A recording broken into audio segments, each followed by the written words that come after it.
Whenever we use an exhaust system to clear vapors or contaminants, it's important to know how long it takes to replace the full volume of air in a confined space. Our confined mixing room is 25 feet long, 14 feet wide, and 9 feet high. The exhaust fan removes 70 cubic feet of air every minute. We'll find how long it takes to exchange one full room volume. First, multiply the room's length, width, and height.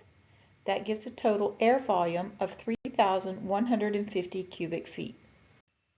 Next, divide the total room volume by the exhaust flow rate. 3,150 divided by 70 equals 45 minutes. That's how long it takes to replace all the air at once, assuming perfect conditions. In reality, complete air mixing rarely happens instantly. Poor circulation, equipment, and room layout can slow the process, so safety standards often require several full air exchanges before re-entry. To summarize, room volume divided by flow rate gives you the air exchange time. In our case, 45 minutes for one complete air exchange, and more if real-world conditions reduce efficiency. Understanding air exchange rates is vital to keeping confined space work safe.